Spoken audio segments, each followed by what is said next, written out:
just moved to Santa Carla, California. They're about to discover its secret.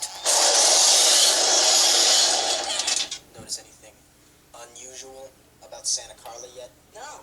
It's a pretty cool place. If you're a Martian. Or a vampire.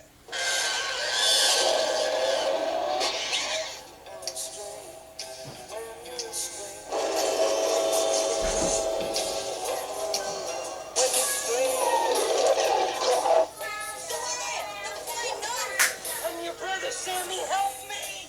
Stay back! Stay back! What's happening, movie star? Here's a good sharp stick. Try the regular. You're a vampire, Michael. My own brother, a damn blood-sucking vampire. Oh, you need to modify that, buddy. When a vampire bites you, it's never a pretty sight.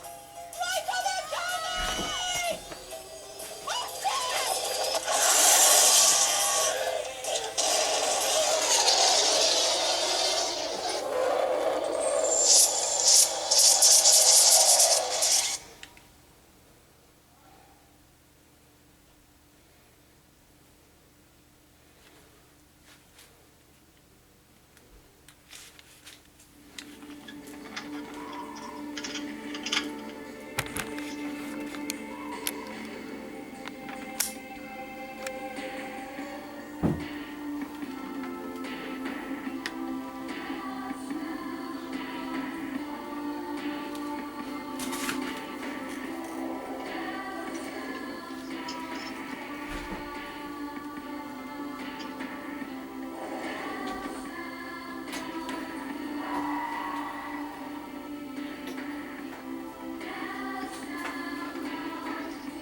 And welcome to a new edition of the Movie Dawgs Show, here, of course, on the Movie Dawgs channel. And I've got a special guest here with me. Mr. Guest, who are you? Hey, it's Paul Bell. How you doing? That's right, folks. I was able to get the main dog here, Paul Bell, back here in the dog pound. How you been, man? It's been good. It's been good. All right, brother. Well, before... Just turned 8 months. Oh, my Lord. Turned 8 months? Mm-hmm. Oh, my goodness.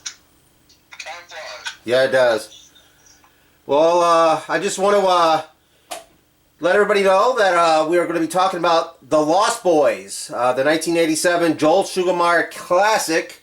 Those who are familiar with the name Joel Schumacher, yes, he did put nipples on the bat suit back in the late 90s. So, and also he made a lot of other great films. The Client. You know, say what you will about the man. He was really good when it comes to stylistic filmmaking, and he made vampires actually cool again too. So he took away the Euro trash voices and the capes and all the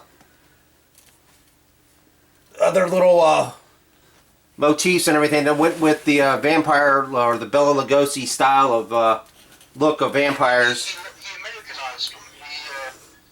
He really took away the whole image of the Victorian vampire and made it more approachable, more up to date, more just like you said, cooler. Just very interesting way he did it.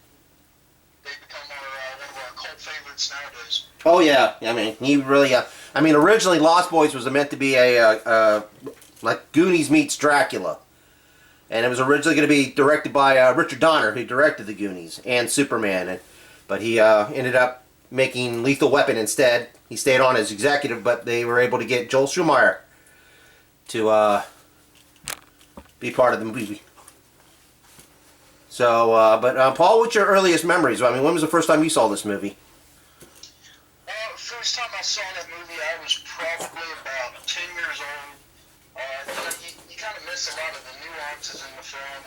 It was just really a movie that I could get behind. It was scary, but not too scary for a child that age. It was the quintessential 80s movie. I mean, you had the hairdos, the dirt bikes, the rebellious nature of teenagers.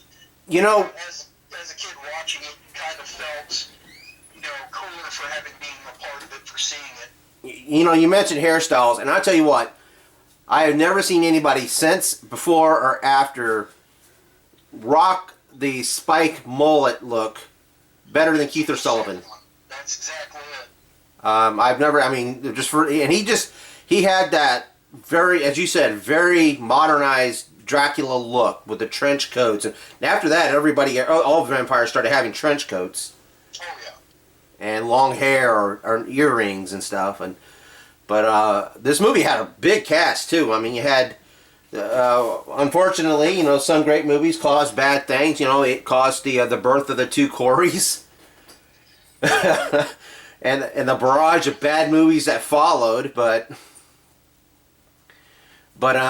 and also, it had, of course, Keith Sullivan, Jason Patric, the beautiful Jamie Gertz, Corey Haim, Corey Feldman, Alex Winter, who was in Bill and Ted. This was one of his earlier films. Edward Herrmann, Diane Ladd. She, off of one of her Oscar-winning performances, she's in this. She plays the mother. And it said this movie. What really helped this movie, was the performances. There was really great actors in this movie. I mean, I feel like part of the love affair with this movie and people who enjoyed this movie is, like I said, it became a cult classic. It was the quintessential 80s movie. The fact that the cast was so great, I think their portrayals of their characters just really helped sell the period that it was set in, and all that. I mean, it just really helped out. Of course, two Coreys, they were really good in this movie. I mean, who doesn't like the Frog Brothers? I mean, I know.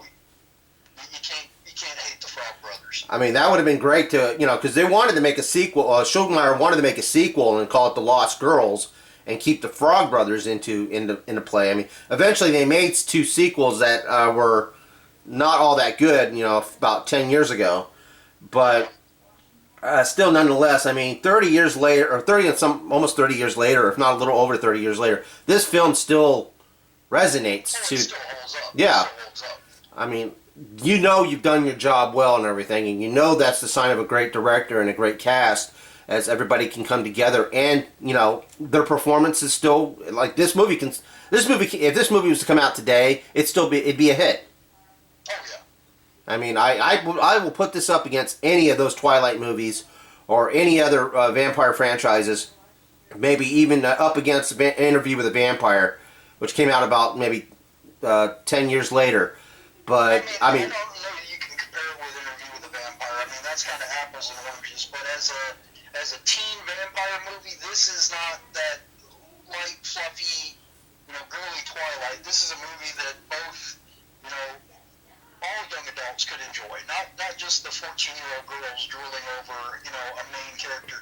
But this is also something that guys can get into because of like I said, the dirt bikes, the rebellious nature of the teenagers, the fact that there's vampires and stuff like that. I mean, it's not just a kind of fluffy, soupy little movie. It's something you can enjoy. It's an experience. Yeah, oh yeah. I mean, I can't remember if I caught this on cable or on VHS first. I mean, it came out roughly the same year on VHS, later that year. But as I said, I was just blown away seeing the trailers and stuff like that. I didn't get to see it in theaters because I don't know if it was that year that in our hometown the theater closed, the local theater, and we didn't have a theater for maybe at least 2-3 years. But I mean, it was always rented in my house.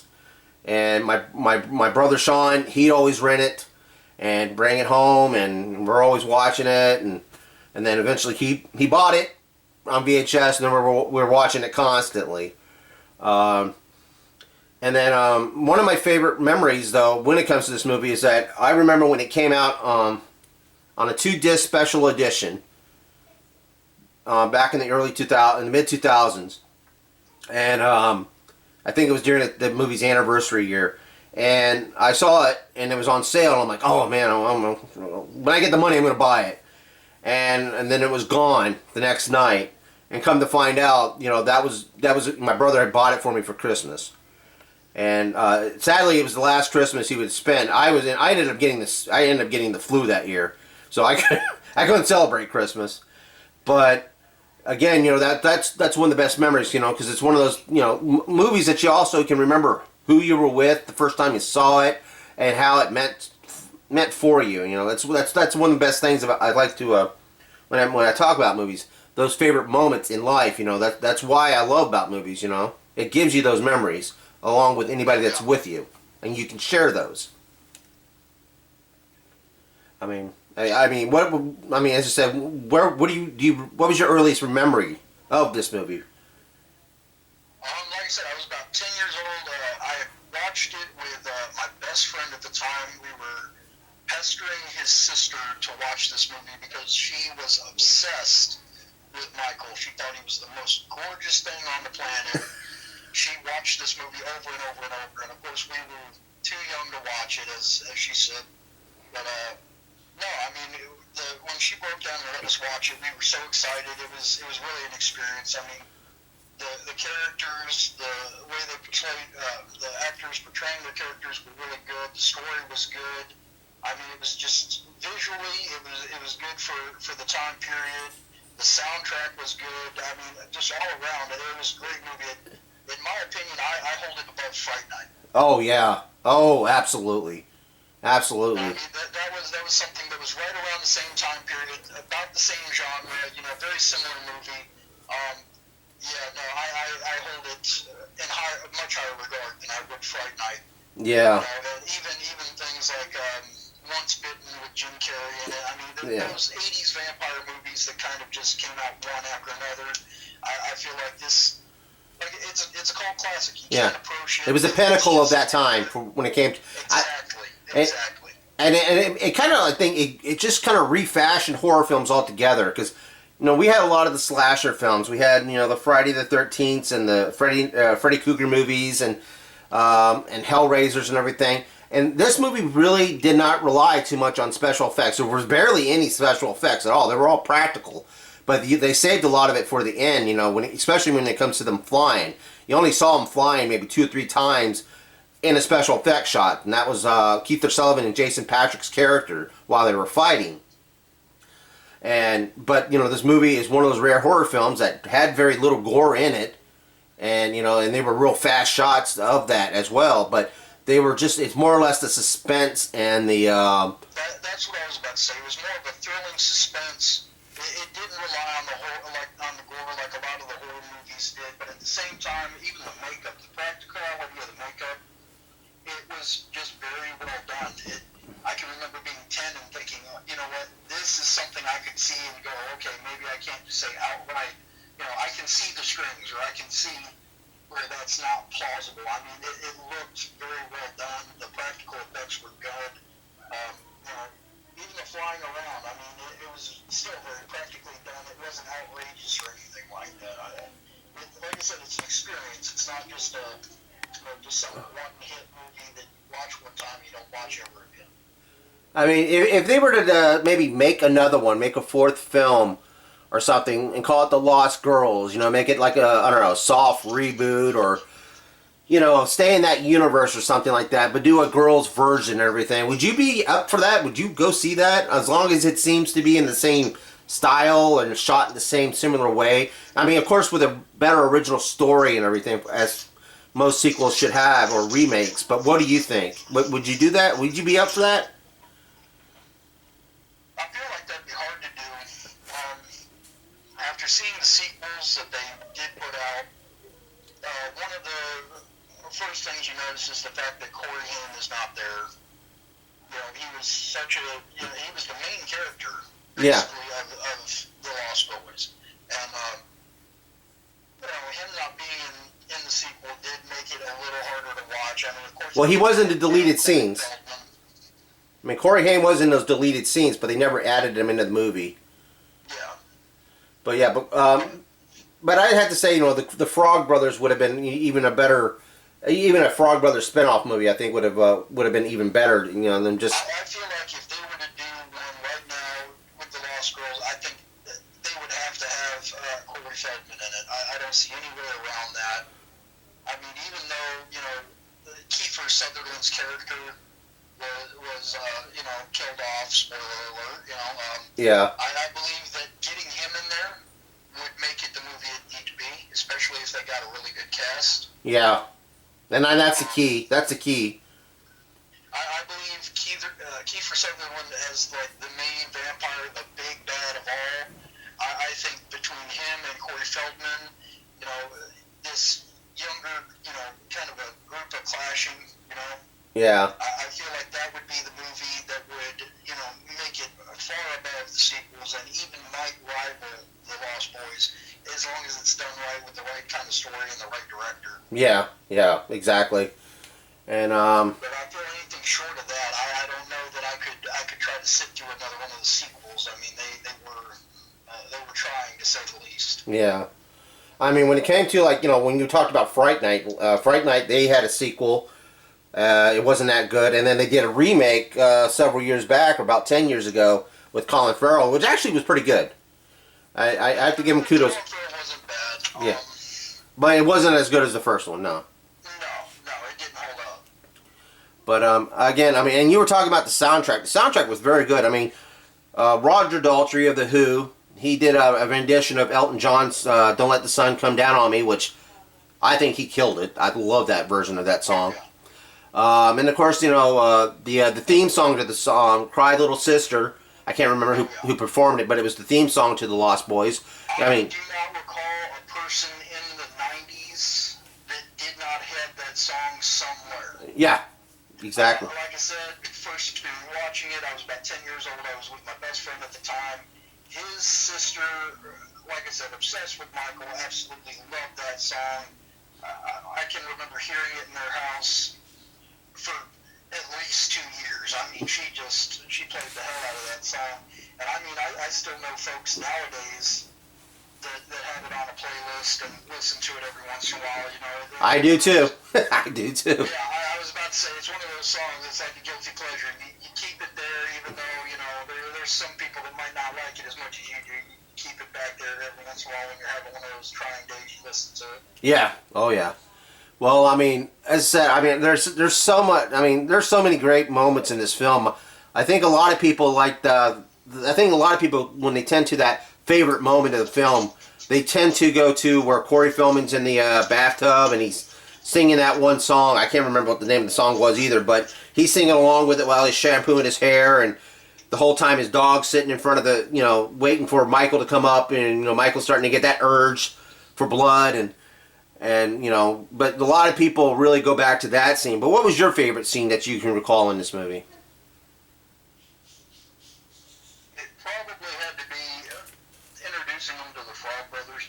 Yeah.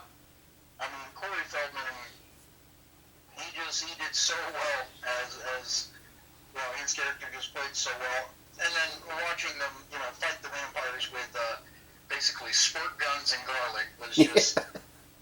Yeah, it was very. It made a kid feel like, yeah, I could take on a vampire. I got a super soaker. I got this.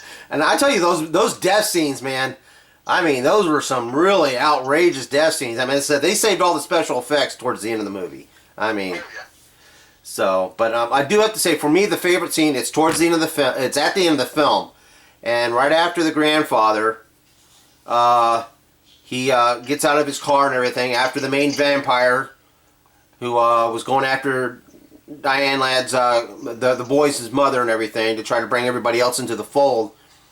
He was trying to bring her into the family to make her a vampire. But once he was able to eliminate the main vampire, and he was going into his kitchen, and, you know, everybody, the family was kind of gathered around the boys and the mother, and they see the grandfather. He's going to his fridge. And he was played so perfectly. God, I can't remember the name of the actor right now, but he was also in Tron. He was just, I can't remember his name for the life of me right now, but he just, you know, after just a hard fought battle, he goes up to his fridge and he grabs his Dr. Pepper and he opens it up, takes a swig of it and everything, and says, the one thing about Santa Carlo I could not stand was for all the damn vampires, and that the fact that he knew the whole time that, you know, and more than likely, he probably had fought vampires, too. So, it was one of those, you know, because my mom, you know, when it was happening, you know, and it was dark and everything, you know, you didn't know what was going on. You see him walk, and everybody, you know, was thinking, oh, he's going to be a vampire this whole time. But, you know, it just, you know, it was just one of those, again, at the very end, that suspense. and then it was a very mellow ending, and it was perfect. I love the way the movie played out. I feel like with all the special effects in the defense of the home, and then in the fight scene between Michael and Kiefer Sutherland's character, I feel like that's what made the climax of the movie. I mean, the whole movie is, I mean, from the start it's suspenseful. When you get a little farther, it gets thrilling. You hit this climax, which really ends with a nice payoff, and then you go right down into more like a cool down. Yeah. But Oh at yeah. the same time, it leaves that little bit that just lets your mind play with it. You know, that little thing that makes you think, okay, I could definitely see something more happening here. I hope they explore this. They leave you questions, kind of like how Empire Strikes Back did. You know, you were left with questions, but you were still satisfied, but you were waiting for more. Oh yeah, exactly, and that's what I said. That's just this movie had everything. Movie formula. Exactly, and it's very hard to duplicate for some reason. I mean, I don't know. It's just very, very hard to duplicate. I think that's why a lot of sequels bite. When you do. No pun intended, folks. No.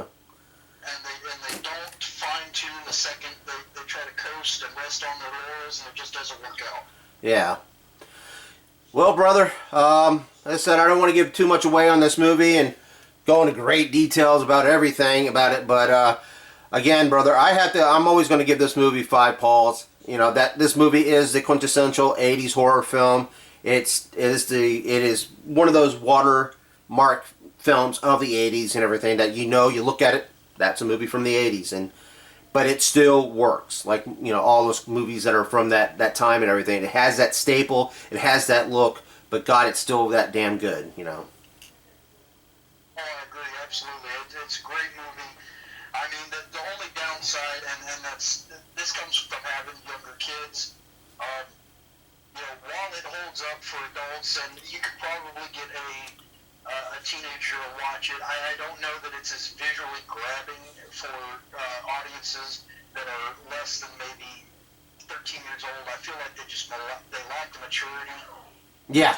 You know, requires for them to get past the fact that the colors aren't as vibrant as most movies nowadays. You know, the scenes are more mature based. It's not this light, you know, airy stuff that they put out now. Not so cartoonish. I mean, while it has its comedic moments that are very cartoonish, at the same time, it's a darker movie. Yeah, yeah. I mean, Asher's at that age now. I would definitely rate it high, but like I said, I feel like it'd be lost on anybody that's not at least of 13 years of age. Yeah, well, Asher's at that age where he can see this movie now, and he's at a lot of movies now that he can watch, and I can't wait to show him and everything. So, and then I got somebody to sit and watch movies with. So,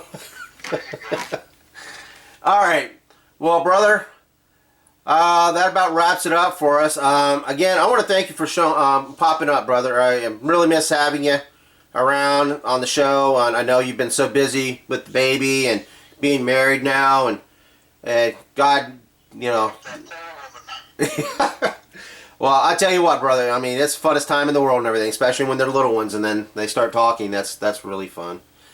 But that's when they start getting you in trouble. Oh yeah. My 8-year-old's really good at that. Mommy, you know what Daddy did? Yeah, no, I'm not surprised, you know, honey. So, all right, brother. Well, folks, I want to thank you all for listening. Again, subscribe if you hadn't. Like this video, share it all around media that you possibly can. Again, you know, if you haven't seen this movie, do check it out. Highly recommend from both Paul and myself. And also, just, you know, guys, you know, tell us your memories. Leave it on the comment section below. Tell us your favorite memories of this movie. Where you were at, who'd you watch it with, what was your favorite scene in this movie. You know, just, you know, everything possible about this movie. This is, as I said, this is one of the best movies that come out of the 80s, one of the best horror films that come out of the 80s. So it's, you know, it's got a, you know, a big double positive, you know, on my end and everything when it comes to both those. But all right, well, this has been the Movie Dawgs show here on the Movie Dawgs channel, and again, Paul, I want to thank you very much for stopping by here in the Dog Pound, man. As I said, hopefully we can do this again soon. I definitely miss the the filming and all that with you. And hopefully we can do this again soon. Oh, brother, I'd love to do that, man. Hopefully, maybe when it comes time for me to do some Star Trek movies. There you go. Yeah, we got to get back on that Wrath of Khan one. Oh yeah. All right, brother. Well, again, hang on for a little bit, and folks, again, like, subscribe, and share, brother. It's been the Movie Dawgs Show. Thanks for watching, and please keep on watching. Bye.